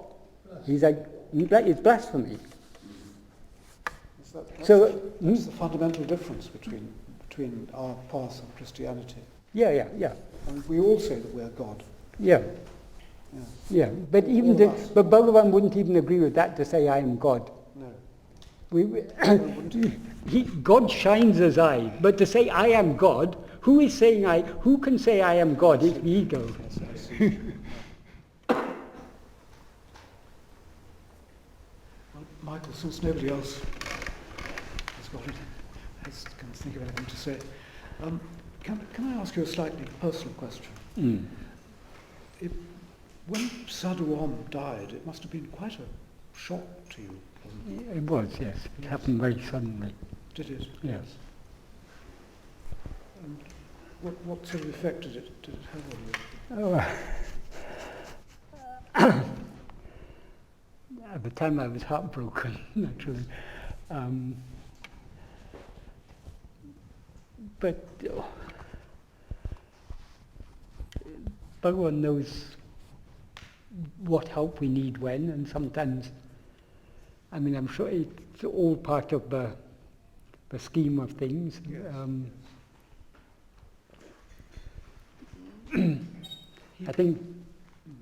I think sometimes a small plant needs a fence, and sometimes it needs, when it grows a little, it needs the fence removed. Yes. So, I suppose, yes, Yeah. that's the only way to see it. yeah. Can you tell us a little bit about him? Speak up, please. I can hear. Ask Michael to tell us a little bit about Sadhuam, if he wants to. It's very difficult to say, because he was a very simple, very, in many ways, very childlike person. He, no pretension or anything. But by telling about him as a person, I don't think I can do justice to him, because his main life was his inner life. And it's only people, I mean, most of us, because we don't know Tamil, he's written hundreds and hundreds of songs on Bhagavan, and songs and verses, and that's I always tell people who ask, why don't you write a biography of Sadhuam? I said, well, it's all there in his songs. That's the real picture of him, not what the course of his external life. Because ultimately, our external life, our life as a person, isn't what matters.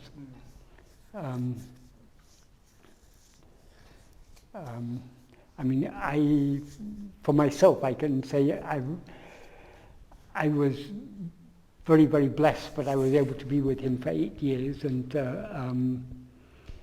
I doubt if I would ever have been able to understand Bhagavan's teachings as deeply as I've been able to if I hadn't been with him. But at the same time, being with him was like the starting of a process which to this day hasn't stopped. I mean, but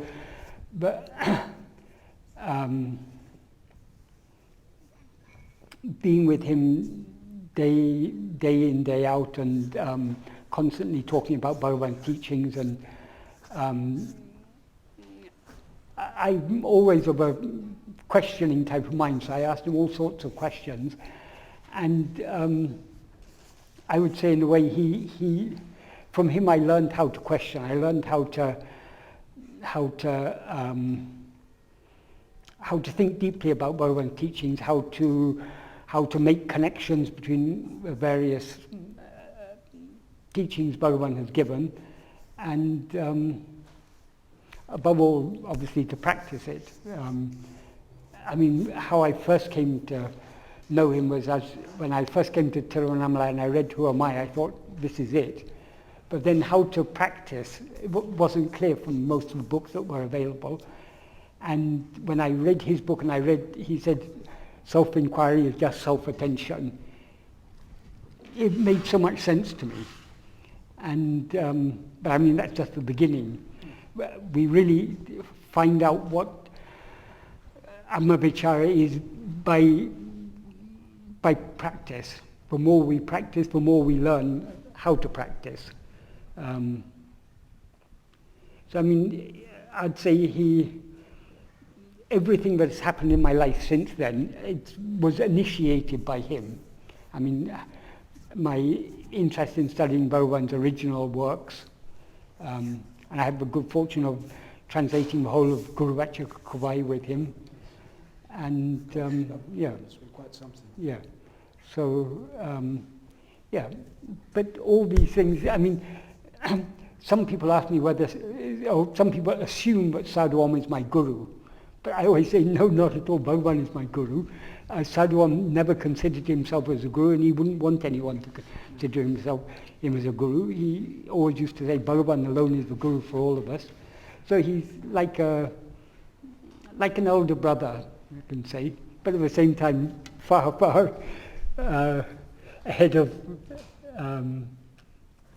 far, I believe he had completely surrendered himself to Bhagavan and merged in Bhagavan, which is why he was able to talk with such clarity about Bhagavan's teachings.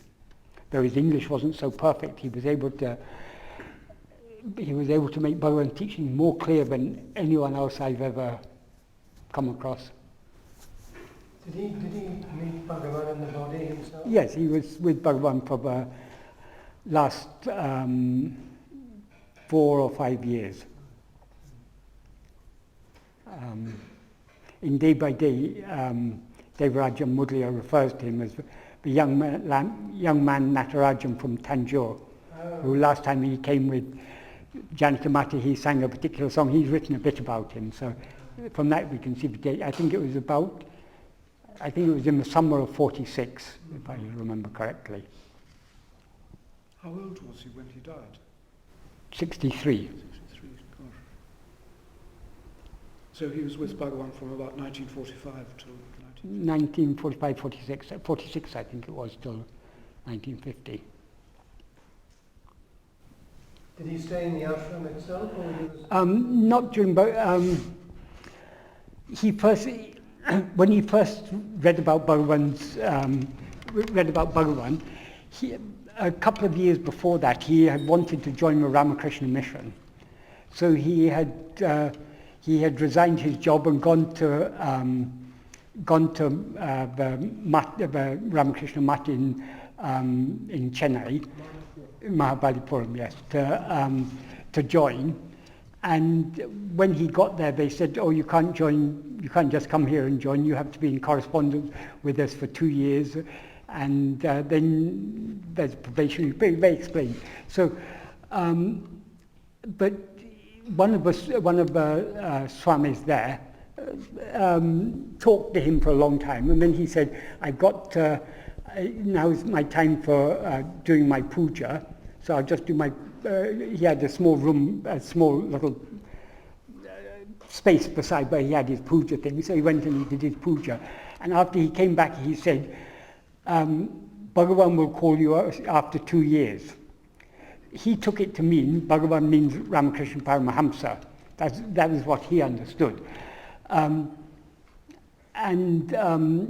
So they said, "You go back to your place and keep in correspondence with us." So when he was leaving, one of the other sadhus asked him, "How are you going to go back?" He said, "I'll just the way I came." He said, but I saw when you came here, you gave all your money to the beggars outside. So do you have any money? And finally he admitted, no, I don't have any money. He said, okay, take this money. He said, no, I'll find my own way. He said, no, take the money, you can send us the money afterwards. So he returned to Tanjore, and 2 years later he happened to come across Ramakrishna Vijayam, which is Sudhananda Bharati's biography of Bhagavan. So when he read about it, he was captivated, so he wanted to go to meet Bhagavan. But he feared that, like when he went to Mylapore, that he would be told that you have to come back after 2 years. So he started to ask people, does anyone here, he lived in Tanjore, does anyone here know Ramana Maharshi? Has anyone been to his ashram? And someone told him, one of his colleagues at work told him about Janaki Mata and advised him to go and meet her. So he went to her place, and when he went there, he explained why he wanted, and she said, no, with Bhagavan you can go at any time, Bhagavan's always open to everyone, there's no such restrictions, but we're going there next weekend, so if you want, you can accompany us. So he said yes, and then she said, now we're going to sing Aksharamanalai, which is the main hymn Bhagavan sang on Arunachala. So that was the first time he got to hear Aksharamanalai. So he was completely attracted by that. So the following weekend he went with Janaki Mata, and he, obviously when he first time it was just for a weekend visit, then he went back and he decided he should quit his job and go and stay there, because he thought such an opportunity having Bhagavan there, no point in continuing. But he made a mistake. He told Janaki Mata, when we were going the second time, he told Janaki Mata, I'm going to tell Bhagavan I'm going to resign my job. And Janaki Mata said, no, you shouldn't do that. You're young, she advised him. But anyway, he had decided in his mind he's going to inform Bhagavan. But when they got there, before he could tell Bhagavan, she told Bhagavan, Bhagavan, he says he's going to resign his job. You please advise him. And Bhagavan said, of course, it's not necessary to resign your job. So he then felt, but he couldn't, after Bhagavan said that, he couldn't do what he wanted to do. So he waited for some months. And then he decided the mistake he made the previous time was telling anyone else. So on one of his visits, he wrote a letter of resignation. He put it in an envelope unsealed, gave it to Bhagavan. Bhagavan opened it, read the letter, put it back in the envelope and returned it to him. So he felt he had Bhagavan's blessing, so he sent off the letter of resignation.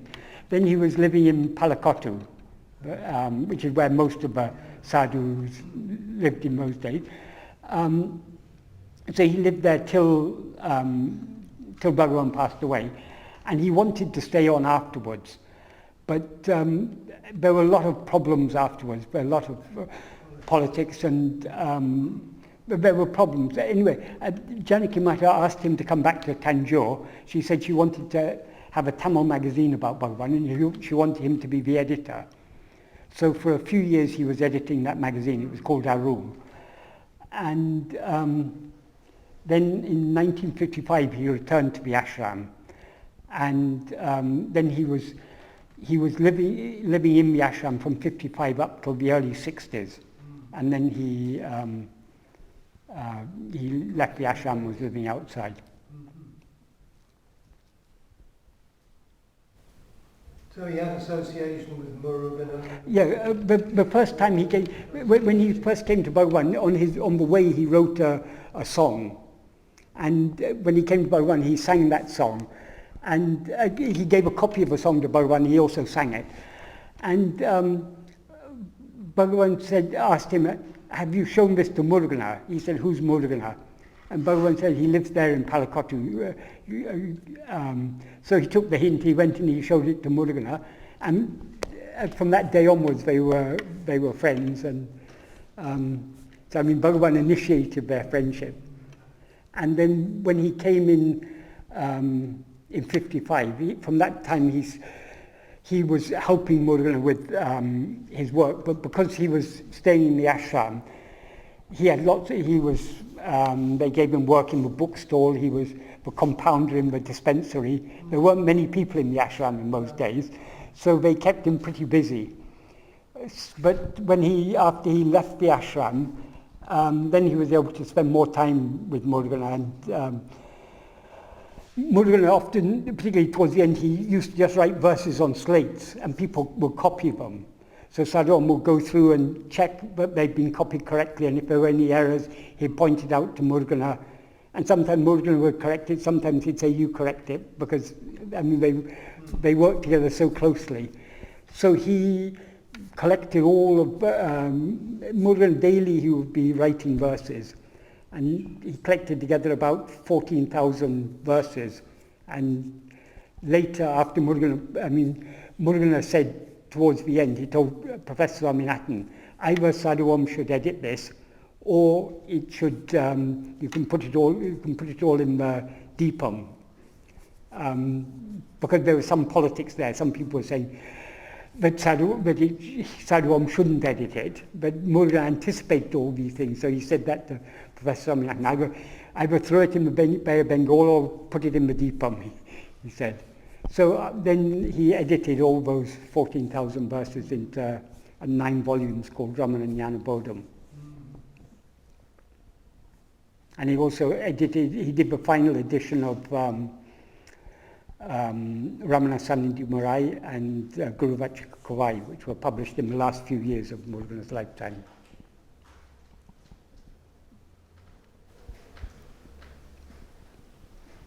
How did you learn Tamil?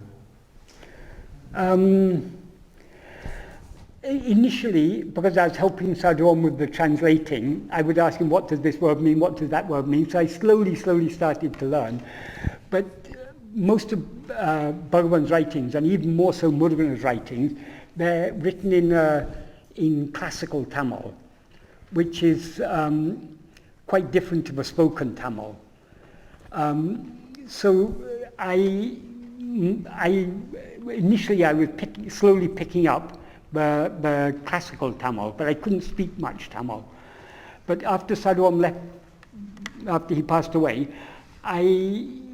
then previously, if ever I needed to communicate with someone who couldn't speak English, Sadhguru would translate for me. But then I was on my own. I had to deal with, I had so many responsibilities came on me at that time. I had to talk to people who didn't speak English, and so I just, by necessity, I started to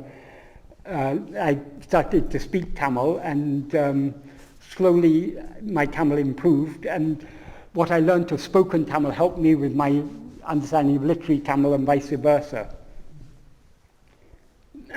But people often used to tell me I speak as if I speak literary Tamil, not colloquial Tamil. People used to laugh at my Tamil because I'd learned the literary Tamil, and I tended to speak more of that sort of pure Tamil rather than the colloquial Tamil. And it sounds strange to... It sounds strange to most people. Yeah. And they also used to joke at me, basically, because I had a bit of I picked up a bit of a Tamil accent at that time. So people used to tell me I speak English like a Tamil, and I speak Tamil like an English person. Sometimes they used to call my Tamil the Queen's Tamil.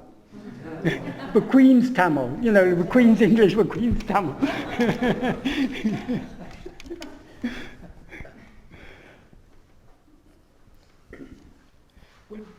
From when you landed up in the ashram, when you first arrived, yes, and you stayed there for 20 years, yes, did you go back to England at all? No. No, so no. at the ashram for the whole of 20 years? Yes. Gosh, that's a pretty good testament to your devotion. It's testament to the power of Bhagavan's attraction. Yes.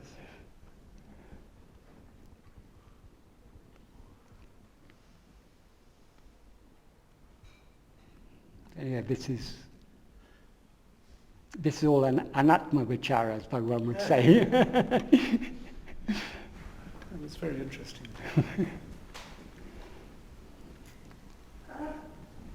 A lot of people practice the I am that, but that's not really, that's... I am that is a thought, an idea. In order to think something, who is it who thinks Are you saying that because they can't think of anything to describe it, or is it that?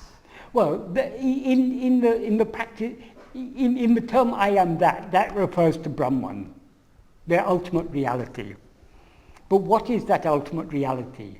It is what we actually are. So thinking I am that is, we're thinking of two things. We've got an idea of that, whatever that is, Brahman or Satchidananda or the infinite pure self-awareness or something. And so we're thinking I am that. We're splitting our attention. What we want to know is what am I? Bhagavan says in one verse, when it is said, I am that, when the Vedas say, you are that, instead of investigating what am I, to think I am not this body, I am that, is due to weakness of mind. When you're told you are Brahman, if you want to know Brahman, how should you find Brahman? You have to investigate yourself. The whole purpose of the Mahavakyas, Mahavakyas means great saying, there are said to be 4 Mahavakyas, but sometimes there's the usual 4 are Aham Brahmasmi, means I am Brahman, Tattvamasi, you are that, Prajnanam Brahman, that means pure awareness is Brahman, and I am Atman Brahman, that means this self is Brahman. That's the usual 4. Sometimes slightly, there are some other ones which are also said to be Mahavakyas, but these are the usual 4. But all 4 of them are pointing out, they're pointing back to ourselves basically. We want to know about God. We want to know about what is the ultimate reality. So long as we're thinking about God or the ultimate reality, that's something other than ourselves. So the purpose of the Mahavakyas is to turn our attention back to ourselves. You are that. So you don't have to, we can give up all thought about God, about Brahman, or about the ultimate reality or anything. If we want to know what is God, if we want to know what is Brahman, if we want to know what is the ultimate reality, all we have to do is investigate ourselves, because we are that. That is the purpose of the Mahavakyas. But there are some scholars who say it's not in the Mahavakya Tattvamasi, it's not sufficient to inquire about Tvam, you. You also have to inquire about Tat. But if Tat is Tvam, if you are that, there are no 2 things to investigate. There's only one thing to investigate, that is yourself. So people misunderstand the purpose of the Mahavakyas and they take it like a mantra for meditating on.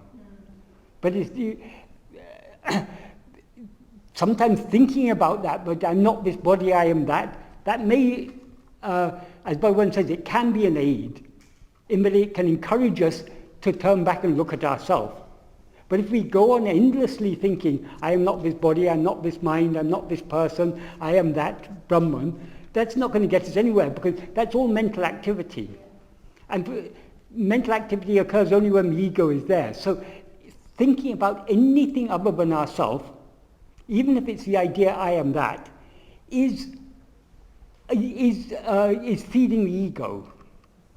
So our aim is to free ourselves from the ego. We can get rid of the ego only by investigating what it is, because it's not real. So what is the I, what is that? Yes, exactly. Yes. Who am I? What is this I that is said to be that? Yeah. So the truth is the pervading nothingness. No. Is it not? The truth is the pervading only thingness. Come again? The truth is the pervading onlyness. Oh, I'm coining a word. It's not nothingness, it's the only thing. nothingness. We call it nothingness because we take all these things to be real. We take phenomena to be real. Within that, Yes. there is nothing. There's no thing, there's no phenomena. No phenomena, yes. Yes. But Bhagavan says, I want to look at me yes, to establish yes. that I'm false. No, to establish that you alone are real, but you're not what you seem to be. The person, the one, sorry, may I know your name? Sorry. Mary. Okay, now you feel I am Mary. Mary is false. The one who says I am Mary is false. Yes. But the basic self-awareness from which that I that says I am Mary arises, that is real. That is what you actually are. So, but very, very simple. We see a snake. The snake is unreal, but the snake is unreal as a snake, but it's real as a rope. So we are unreal as what we seem to be. We are real as the pure self-awareness that we actually are.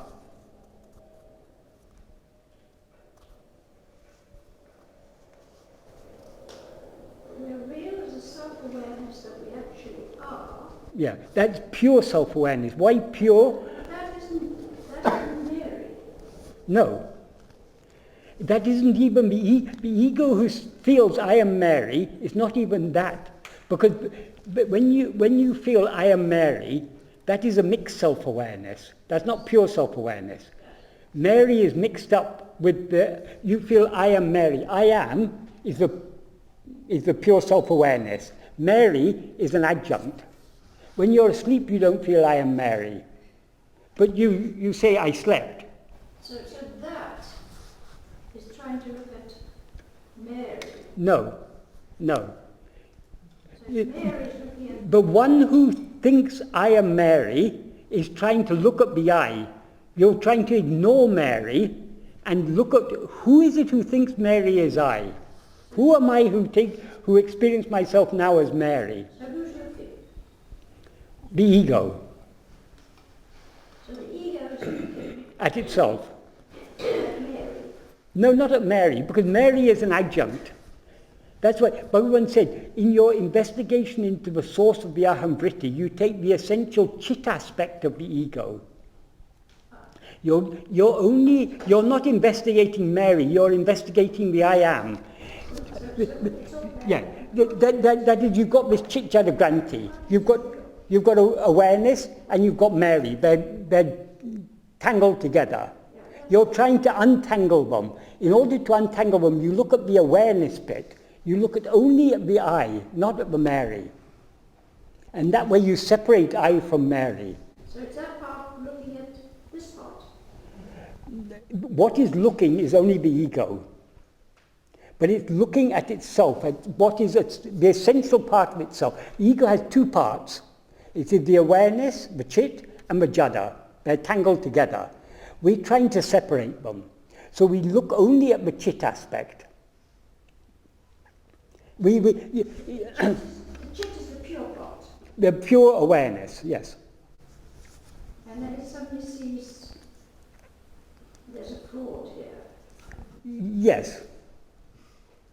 Well, it doesn't see there's a fraud here, because if you look at the fraud, if you look at the snake, what do you see? If you look at the snake carefully enough, what do you see? Well, you say the rope, but I say a snake. Well, yes, because you haven't looked at it carefully enough. It's not actually a snake, it's only a rope. Am I getting myself, have I confused snake and rope? No, you see a snake. To you it seems to be a snake. But if you look at it very carefully, what do you see? Well, you say a rope. Well, no, I'm asking, if it is actually a rope, if you look at it carefully enough, you'll see it's a rope, won't you? Indeed. Yes. So also, if we look at this ego carefully enough, now the ego seems to be that I that says I am, that experiences itself as I am Mary. But if you look at it closely enough, you'll see that what it actually is not that mixed awareness I am Mary, but the pure awareness I am.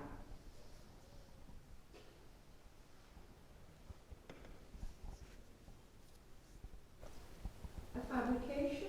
Yes, a fabrication. Not only is Mary a fabrication, the I that says I am Mary is a fabrication.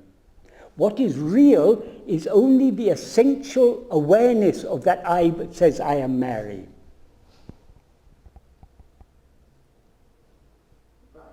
So you have the pure I, which is what we actually are. You have the mixed I, which is the ego that feels I am Mary.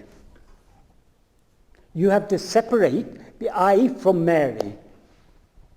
Mary is something that comes and goes. In sleep you're not aware of yourself as Mary. In waking and dream you're aware of yourself as Mary. So Mary can't be real. Right. So it's really looking at the... Who is it who feels... Who is it who feels I am Mary? You're trying to look at that I who feels I am Mary. That I who feels I am Mary is the ego, but if you look at it closely enough, you'll see that it's not the ego that it seems to be. It is just the pure self-awareness. And the person that's looking is the real... Yeah. More correctly, it's the ego is looking, because the person is the outer shell, what we seem to be. But it's the essential, it's the essence of the ego looking at itself. Right, but the ego is mixed up with Mary. Mary. Because the ego comes into existence only by taking Mary as I. Or before Mary was born, it was taking Joan or John or Krishna or Radha or someone else as I. It takes an identity. Yes. And thinks it is it. Yeah.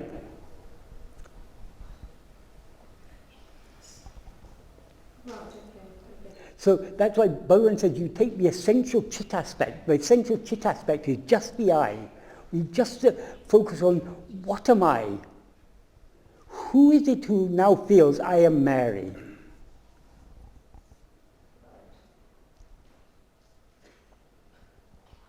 The ego is neither the pure I am, nor is it Mary. But it's something, as Bhagavan says, it rises between the two, metaphorically speaking, taking itself to be Mary, and also taking itself to be awareness. But it isn't actually either. If we look at it, it's non-existent. And what actually exists is only the pure awareness. So it's a question really of recognizing. It's a question of recognizing, and in order to recognize that the snake is just a rope, you have to look at it very carefully. So we have to look at ourselves very carefully. Obviously, it doesn't mean looking with our eyes. With our attention, we have to introspect. We have to look deep within ourselves to see what we actually are. It's a question of recognition, really. Yes, what we call realization or ātma-vichara, or it is recognition of ourselves as we actually are.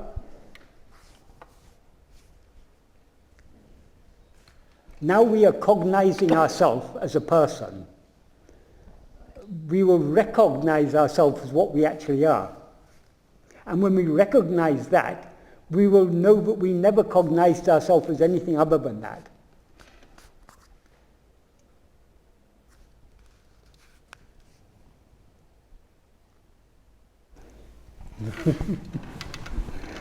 That's a very good demonstration of the usefulness of cit-jaḍa-granthi. Yes. The two aspects of the ego. Yes, yes. That's very helpful. Yeah. It's very difficult, isn't it, to get out of trying to formulate a concept. Yeah. You look at this teaching, and the mind is just because so inclined to do this. Yeah, yes. It tries to encapsulate it.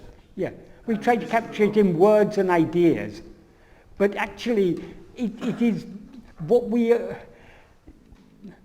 that's why no verbal teaching can adequately convey it. That's why to really understand what Bhagavan is talking about, we have to look at ourselves. The more we turn our attention back within, the more clearly, the more clarity we will get, the more clearly we will understand the intended meaning of Bhagavan's words.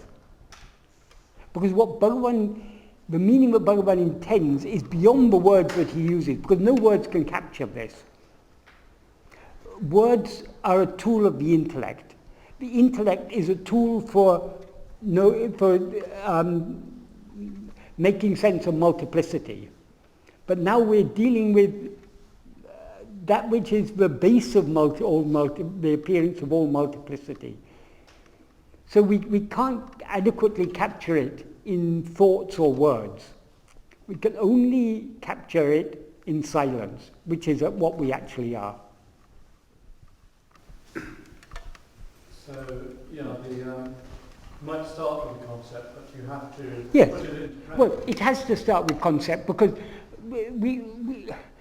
we now experience ourselves as a mind, we experience ourselves as a form. It's necessary for Bhagavan to appear in human form and at our own level give us certain concepts, teach us certain things. In fact, what he's teaching us is not really new concepts.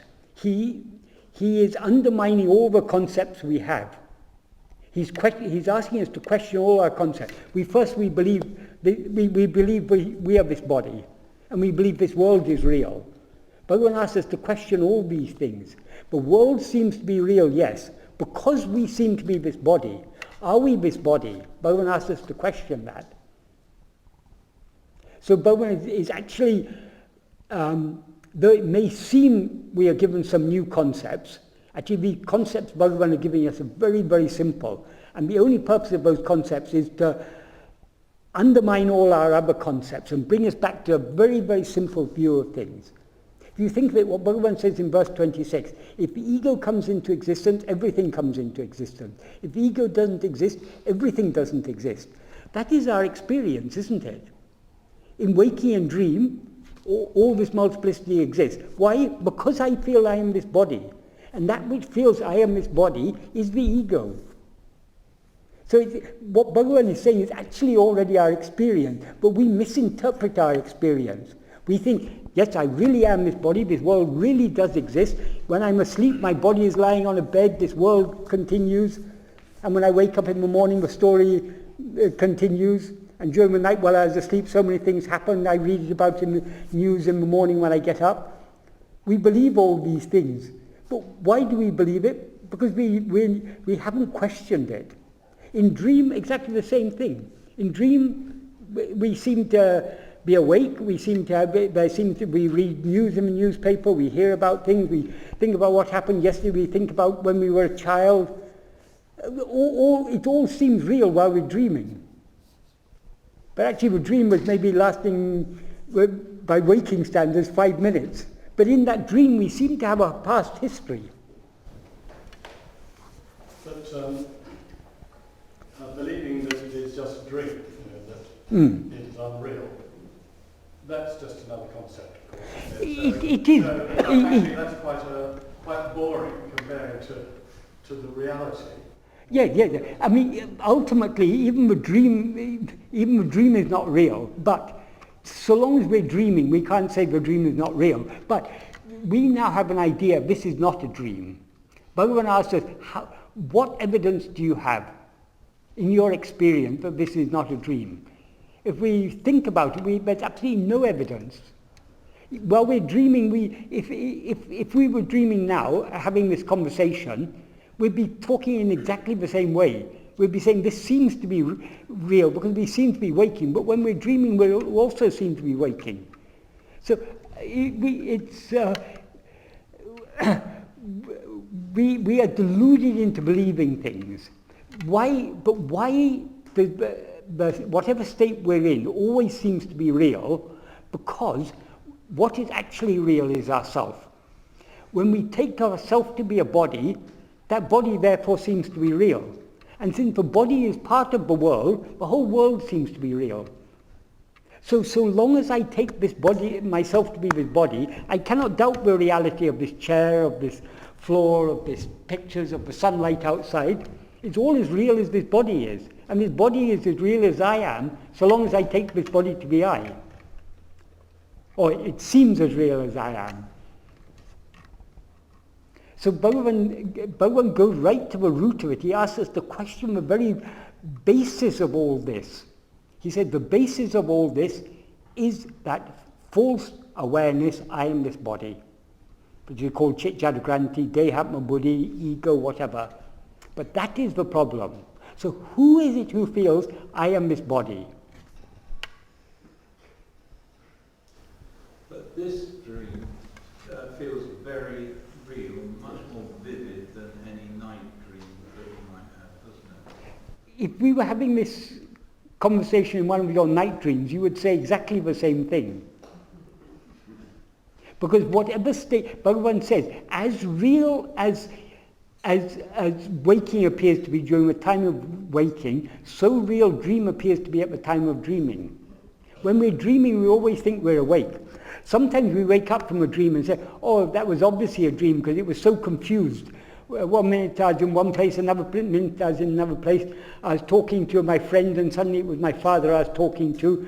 Things are constantly changing, not in all dreams, but in some dreams. They seem very fluid after we have woken. But while we were dreaming, it all seemed very real. I asked this, Michael, in the abstract. Yes. Of course. The difference between a dream and people like Major Chadwick raised this and yeah. others have raised it. The difference between a personal dream is that dream is peculiar to me, whereas if this is a dream, it's an experience we're all having. We're experiencing it in different ways. Okay. But we're living in a world. Okay. Even with the relative terms, it's unreal. No. Okay. Okay. Okay. If we were having this conversation in your dream last night, wouldn't you point out exactly the same difference? I'm not sure. Would I? Okay, supposing you wake up from this dream now and you find you're lying in your bed. Yes.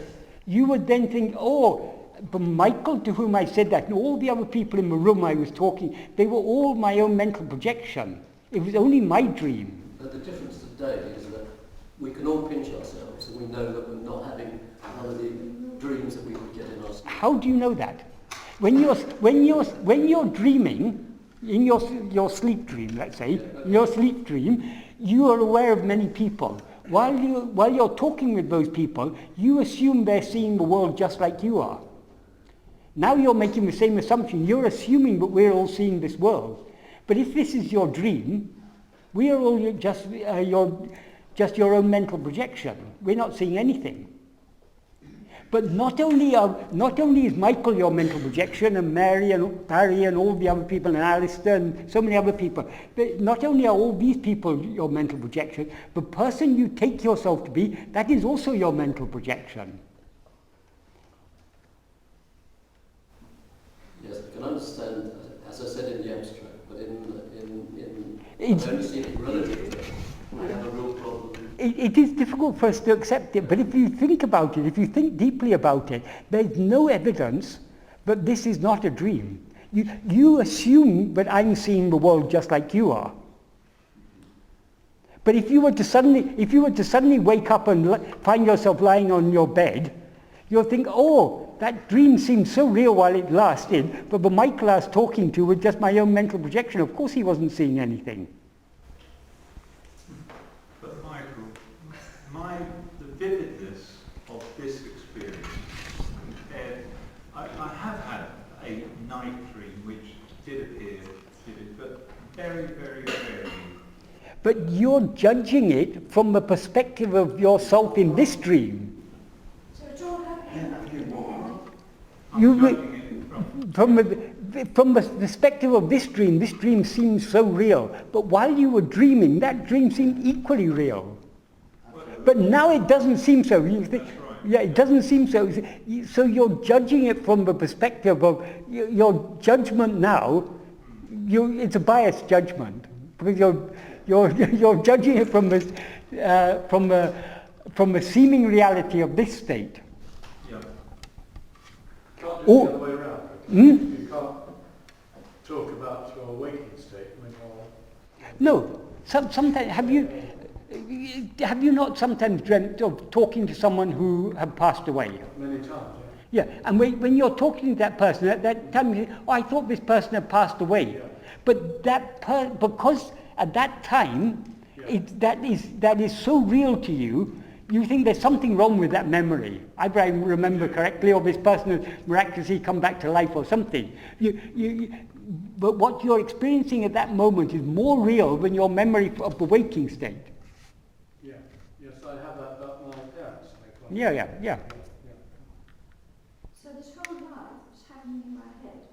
No. My life. The whole of your life is happening in your mind. In my mind. Your head is happening in your mind. Unique to me. It's unique to you. Absolutely with that. I mean, all these people are in my perception. Not only all these people including Mary. Mary is also in your perception. Mary is no more real than Michael or any other person here. When I die, all this disappears. When you wake up, when your dream comes to an end, whether you fall asleep or you come to another dream, I become it. no, you don't become it. That's realization. You You wake up. Hmm? When you realize the self, you wake up from this.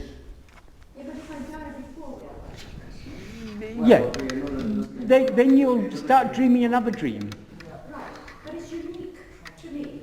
You are unique because you are that. There's no one else except you. As are within my orbit. Yes. And they don't intermingle with another orbit. There is no other orbit. Absolutely, yes, okay, right, I get you. Yeah, but I see, when you say that, there is no other orbit, are you saying that on taking it on faith from Bhagavan? Because Bhagavan says... I'm taking it on faith, but even if I didn't take it on faith, even if I assume that there are other people, that's also on faith.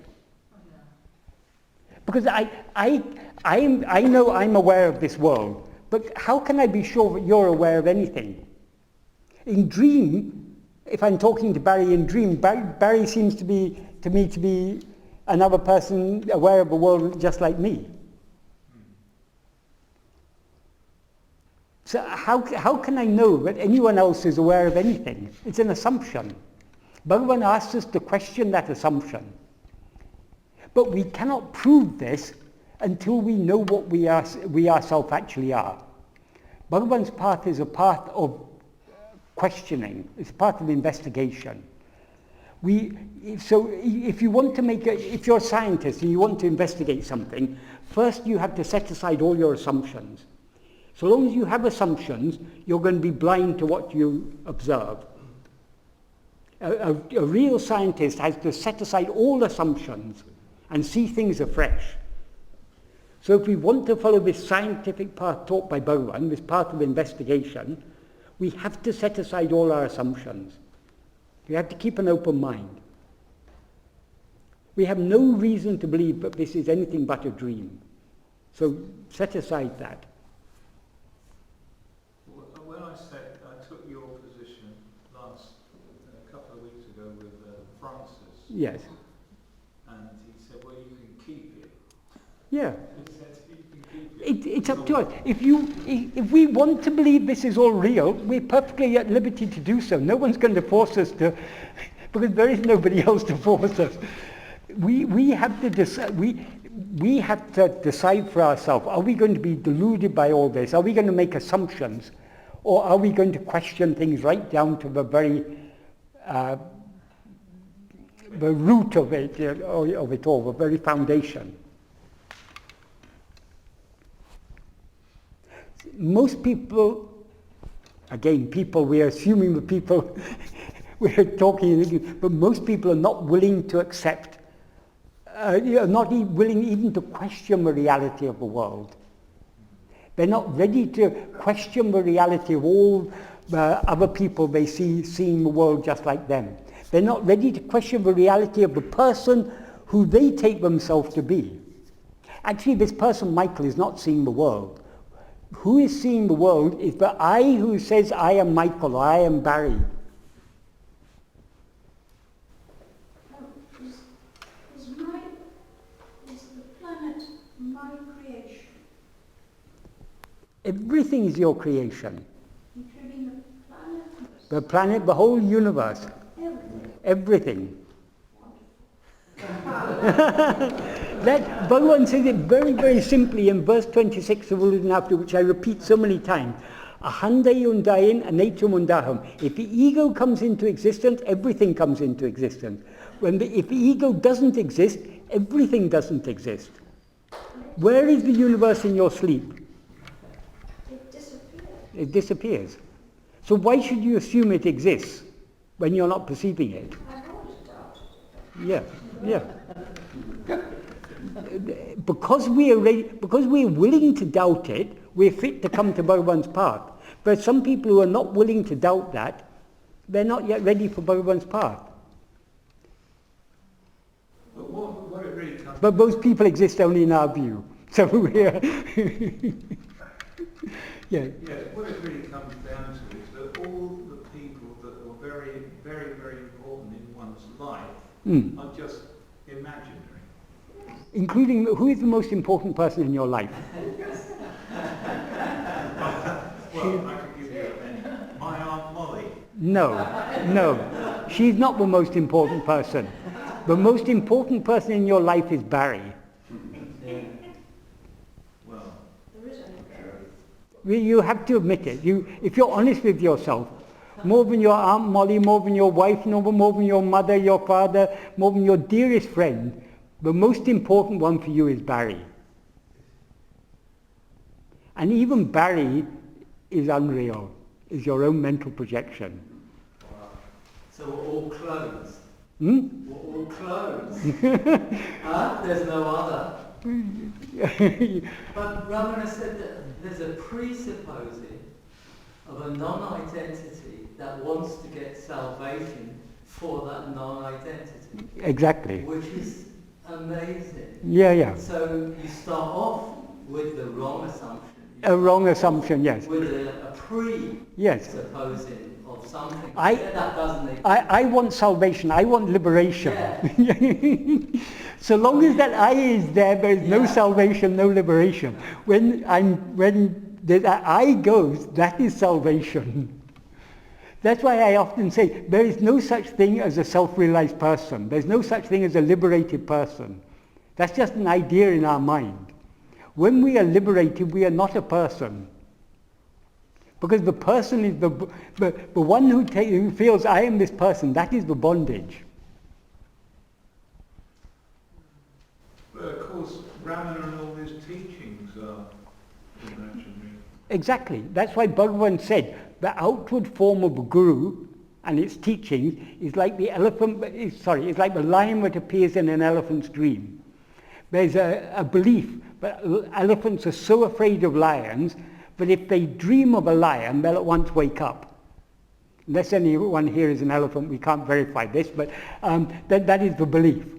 So Bhagavan isn't the first person to have used that as an analogy. It's been used there's an ancient Tamil text, ōrivill-odukkum, in which that same analogy is used.